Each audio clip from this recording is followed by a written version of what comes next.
Before we begin, make sure to follow me on Gab, Rumble, and BitChute, links in the description. I want to preface this by saying I love the Kung Fu Panda trilogy. It's an amazing story about embracing one's culture, restoring traditions, and how men's purpose adapts to an ever-changing world. But an analysis of my love for these films will be saved for another video. I want to discuss the tragic end of the first film. Skadoosh.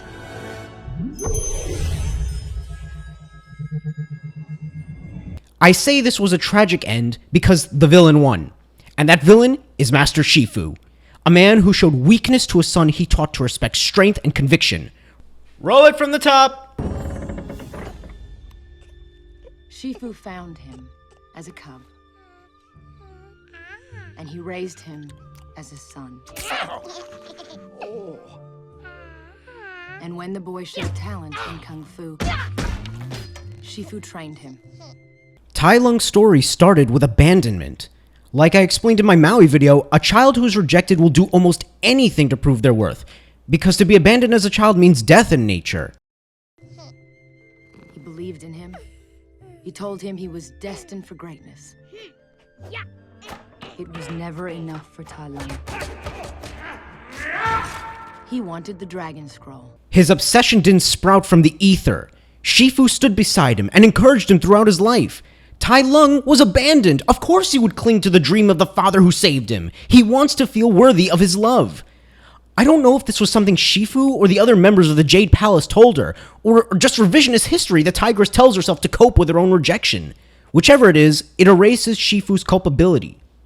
He wanted the Dragon Scroll, but Oogway saw darkness in his heart and refused.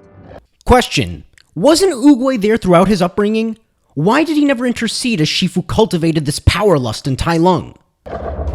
Outraged, Tai Lung laid waste to the valley. He tried to take the scroll by force, and Shifu had to destroy what he had created. Let me give an alternative framing. Say you trained for the Olympics, spent all year getting as fast as you can for the 100-meter dash. Coach is telling you you're gonna get the gold. Race starts, you blaze to first place, cross the finish line in record time, and the referee says you're disqualified before the race began. Hell no! You better give me my damn trophy or I'm gonna knock some heads.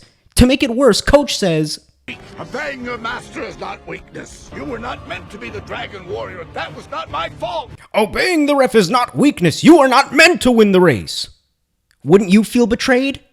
There's multiple ways Tai Lung could have interpreted this. 1. Cowardice. If Shifu believed Tai Lung was destined to be the Dragon Warrior, why does he see judgment to Oogway? 2. Incompetence. If Tai Lung was destined to be the Dragon Warrior, why would Oogway let him waste his entire youth being trained by someone who couldn't help him purge his supposed darkness? 3. Cruelty. If Shifu and Oogway knew that they were incapable of raising him to fulfill his destiny, why else would they attempt to do so except to interfere with it? 4. Indifference. Maybe they just didn't care enough to try and help him the right way. Why didn't Oogway speak up sooner if there was darkness in his heart?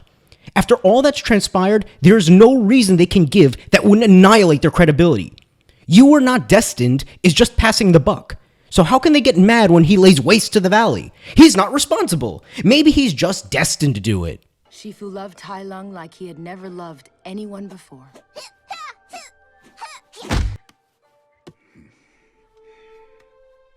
Or since.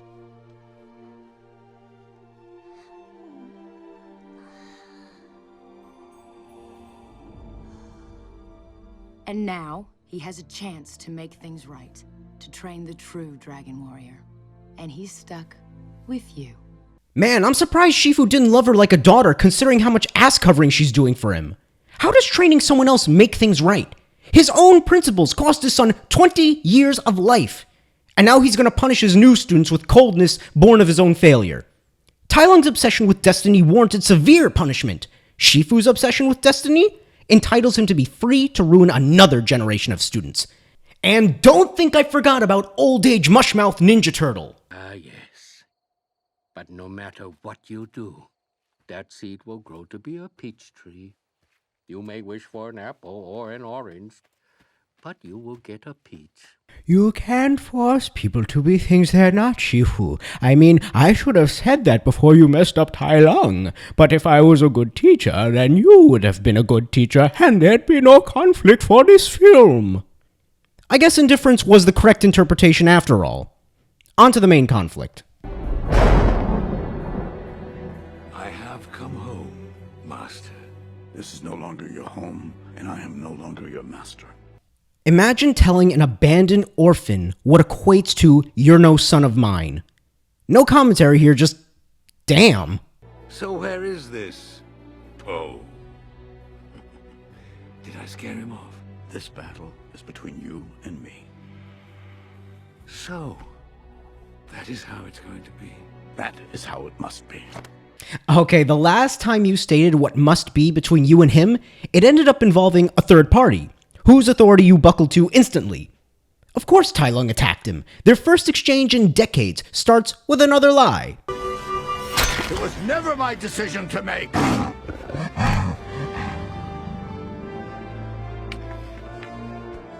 It is now.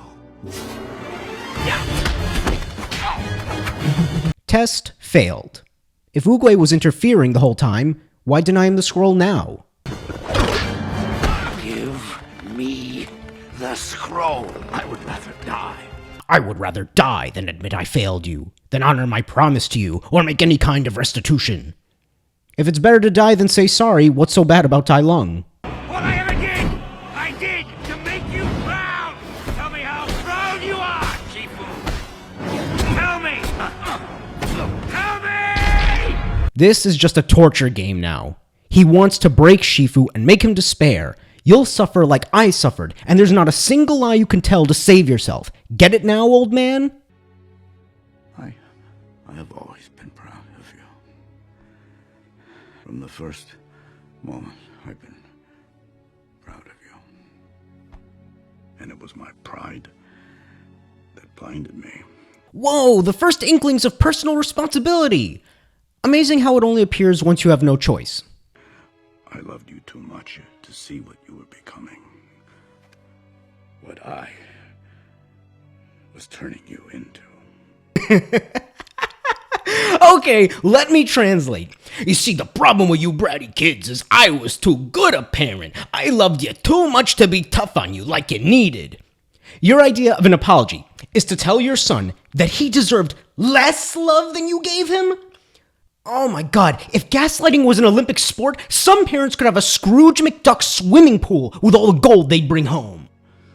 I'm sorry. No, I'm sorry doesn't erase a childhood full of fruitless, brutal training and 20 years in solitary confinement. If Shifu was truly sorry, why only at death's door does he see fit to apologize? He couldn't reconcile with him in prison? Like so many parents, he loved taking pride in his son's successes, but relinquished all responsibility for his failures to avoid humiliation. From "that's my boy" to "I didn't raise you like that." And when his son was lost to him, he simply swept all memory of him under the rug and moved on, just like his birth parents did. Whether or not he's truly sorry, Tai Lung can't trust him without absolute restitution being made. I don't want your apology. I want my scroll. What? Where is it? Dragon Warrior has taken scroll halfway across China by now. Oh, you will never see that scroll, Tai Lung. Never. Never. And so, his faux apology crumbles away. Tai Lung will never get restitution. The supposedly loving father used his last breath to curse his adopted son. But nothing confirms Shifu's lack of love or sorrow for Tai Lung's suffering than the final scene of this film. No, Master, I didn't die. I defeated Tai Lung. You did? Wow. You have brought peace to this valley. And to me. It brings you peace to know your son is dead? To lose a son so tragically and needlessly, you think would haunt a loving father for the rest of his life. But apparently, it doesn't even kill his damn appetite. You want to get something to eat?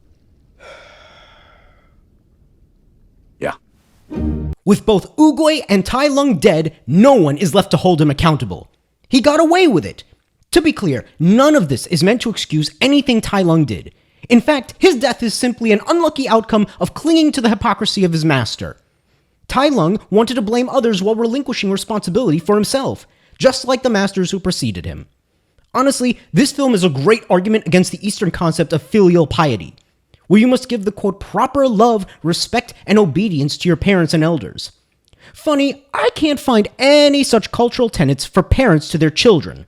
Should you love, respect, and obey elders when they mislead, neglect, and lie to you?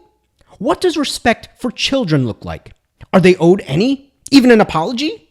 Not according to Shifu. His only moral lesson to his son, like with so many other bad parents, was that accountability is a weapon the strong use to control the weak. Once Tai Lung became strong enough, Shifu was forced to fall upon his own sword. Any pleading is an admission of guilt. He'd only do that if he thought Tai Lung would be more sympathetic than he was in the past. And if Tai Lung was rightfully punished for 20 years, despite admittedly being a better person than his father, Shifu's attempt to escape judgment is a confession that his fate should have been infinitely worse. Thanks for watching all the way to the end. If you like this video, hit the like button and subscribe to my channel for more content like this. See you next time, guys.